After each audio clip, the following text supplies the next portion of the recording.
प्रधानमंत्री नरेंद्र मोदी ने गुजरात के सांसद में केन सेमीकॉन प्लांट का उद्घाटन किया। ये सेमीकंडक्टर क्षेत्र में भारत की आत्मनिर्भरता को मजबूत करने की दिशा में एक महत्वपूर्ण कदम माना जा रहा है। ये देश का दूसरा ऐसा प्लांट है। उद्घाटन करने के बाद अपने संबोधन में पीएम मोदी ने कहा कि सांसद और सिलिकॉन वैली के बीच एक नया सेतु स्थापित हुआ है। भारतीय टेनिस के दिग्गज खिलाड़ी लिएंडर पेस ने भाजपा का दामन थाम लिया है। इस मौके पर केंद्रीय मंत्री किरेन रिजिजू और भाजपा नेता सुकांता मजूमदार भी मौजूद रहे। पश्चिम बंगाल विधानसभा चुनाव से पहले भारत के सबसे सफल टेनिस खिलाड़ियों में गिने जाने वाले पेस का यह कदम राजनीतिक हलकों में काफी चर्चा का विषय बन गया है। असम विधानसभा चुनाव 2026 से पहले राज्य के मुख्यमंत्री हिमंत बिस्वा शर्मा और केंद्रीय वित्त मंत्री निर्मला सीतारमण ने भाजपा का घोषणा पत्र गुवाहाटी में जारी किया।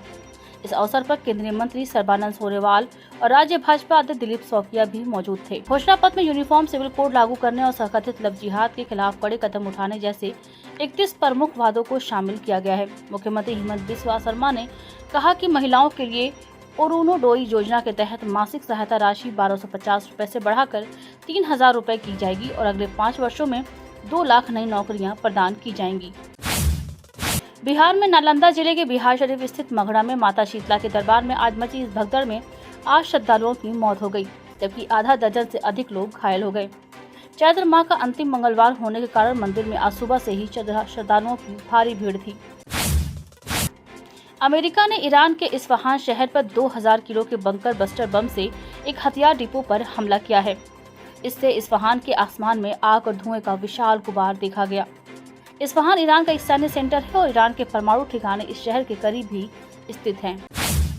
इजराइल की संसद ने फिलिस्तीनी अपराधियों को सजा देने वाला बिल पास कर दिया है। इसके तहत वेस्ट बैंक के फिलिस्तीनियों को इजरायली नागरिकों की हत्या करने या आतंकवादी गतिविधियों में शामिल होने पर सीधे मौत की सजा दी जा सकेगी। इसमें अपील का भी अधिकार नहीं होगा। सजा सुनाए जाने के 90 दिनों के अंदर फांसी दी जाएगी।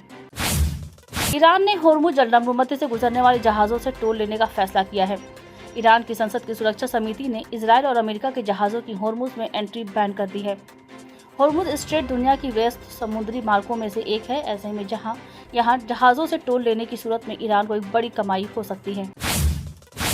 भारत के शेयर बाजार में नए निवेशकों के जुड़ने की रफ्तार में तेज गिरावट दर्ज की गई है। नेशनल स्टॉक एक्सचेंज के अनुसार फरवरी 2026 में केवल 13.3 लाख नए निवेशक जुड़े। ये वित्त वर्ष 2025-26 में सबसे बड़ी गिरावट भी है और पिछले करीब 11 महीनों का सबसे निचला स्तर है। फरवरी 2026 तक एनएसई का कुल रजिस्टर्ड निवेशक आधार 12.8 करोड़ है। पश्चिम एशिया तनाव में नरमी की उम्मीदों के बीच मंगलवार को सोना चांदी की कीमतों में तेजी आई। सोना 1,42,280 रुपए प्रति 10 ग्राम और चांदी 2,50,000 रुपए प्रति किलोग्राम तक पहुंच गई।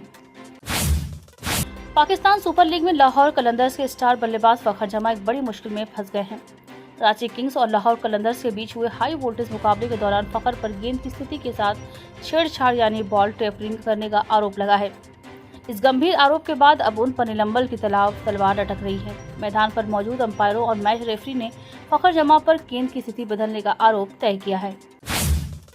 आईपीएल 2026 में बुधवार को दिल्ली कैपिटल्स और लखनऊ सुपर जॉयंट्स के मध्य लखनऊ के इकाना स्टेडियम में खेला जाएगा। दोनों ही टीमों का ये इस सीजन में पहला मुकाबला होगा। ऋषभ पंत और केएल राहुल एक बार फिर अपनी पुरानी टीमों के खिलाफ मैदान में उतरेंगे। दोनों ही टीमें जीत के साथ सीजन का आगाज करना चाहेंगी। ऐसे में मैच रोमांचक होने की उम्मीद है। दतिया जिले के सेवड़ा चुंगी चौराहे पर आज सुबह करीब 8:30 बजे अज्ञात हमलावरों ने भाजपा पार्षद कल्लू कुशवाहा की गोली मारकर हत्या कर दी। प्रत्यक्षदर्शियों के अनुसार कल्लू कुशवाहा रोज की तरह सुबह टहलने के लिए सेवड़ा चुंगी चौराहे पर पहुंचे थे। इसी दौरान पहले से घात लगाए बैठे हमलावरों ने उन पर ताबड़तोड़ फायरिंग की और मौके से फरार हो गए। मध्य प्रदेश उत्तर प्रदेश सहयोग सम्मेलन के लिए मुख्यमंत्री मोहन यादव आज वाराणसी पहुंचे, जहां उत्तर प्रदेश के औद्योगिक विकास मंत्री नंद गोपाल गुप्ता नंदी ने उनका स्वागत किया। सीएम डॉक्टर यादव ने यहां बाबा काशी विश्वनाथ के दर्शन कर विश्वनाथ कॉरिडोर का भ्रमण किया। उन्होंने यहां क्राउड फ्लो डिजाइन, इंफ्रास्ट्रक्चर, तीर्थयात्री प्रबंधन प्रणाली का अवलोकन किया और काशी विश्वनाथ मंदिर परिसर में अधिकारियों के साथ भी बैठक की। मध्य प्रदेश में टीईटी अनिवार्यता को लेकर विवाद तेज हो गया है। 12 शिक्षक संगठनों ने संयुक्त मोर्चा बनाकर 8 से 18 अप्रैल तक चरणबद्ध आंदोलन का ऐलान किया है। इसका समापन भोपाल में मुख्यमंत्री अनुरोध यात्रा से होगा। शिक्षक टीईटी नियमों में बदलाव, सेवा सुरक्षा और स्पष्ट आदेशों के विरोध में सरकार पर पुनर्विचार का दबाव बना रहे हैं। शिक्षक संगठनों ने सरकार से सुप्रीम कोर्ट के फैसले के खिलाफ पुनर्विचार याचिका दायर करने और लोक शिक्षण संचालनालय संचालनालय के आदेश को वापस लेने की मांग की है। मध्य प्रदेश में अचानक सक्रिय हुए सिस्टम ने आंधी बारिश और ओलावृष्टि का सिलसिला शुरू कर दिया है। मौसम वैज्ञानिकों के मुताबिक अरब सागर और बंगाल की खाड़ी से आ रही नमी ने हालात को और ज्यादा अस्थिर कर दिया है। यही वजह है कि प्रदेश में एक साथ गर्मी, बारिश और ओले जैसे हालात बन रहे हैं। ये स्थिति 3 अप्रैल तक बनी रह सकती है। भाजपा के गांव चलो अभियान पर कांग्रेस विधायक जयवर्धन सिंह ने कहा कि मुख्यमंत्री डॉक्टर मोहन यादव को लगभग 3 साल पूरे होने वाले हैं। वे बताएं कि उन्होंने मध्य प्रदेश की जनता को क्या नई योजना दी है। सरकार 1 अप्रैल से प्रदेश में गेहूं खरीदी आरंभ करने जा रही थी, अब इसे 8 अप्रैल तक बढ़ा दिया है। ग्वालियर चंबल संभाग में फसलें कट चुकी हैं। किसान न्यूनतम समर्थन मूल्य पर फसलों की खरीदी का इंतजार कर रहा है। सरकार किसानों को बताए कि कब तक खरीदी की जाएगी। गोविंदपुरा क्षेत्र की लेबर झुग्गी बस्ती हटाने की कार्रवाई रोकने और सड़क मार्ग को वैकल्पिक रूप से परिवर्तित करने की मांग को लेकर आज कांग्रेस जन ने कलेक्टर कार्यालय पर प्रदर्शन कर ज्ञापन सौंपा। कांग्रेस जन का कहना था कि लेबर कॉलोनी को तोड़ने से पहले कोई नोटिस नहीं दिया गया, जबकि वहां के निवासियों के पास वैध पट्टे हैं और वे बिजली बिल भी अदा करते हैं। ऐसे में उन्हें वहां से हटाना अन्यायपूर्ण है।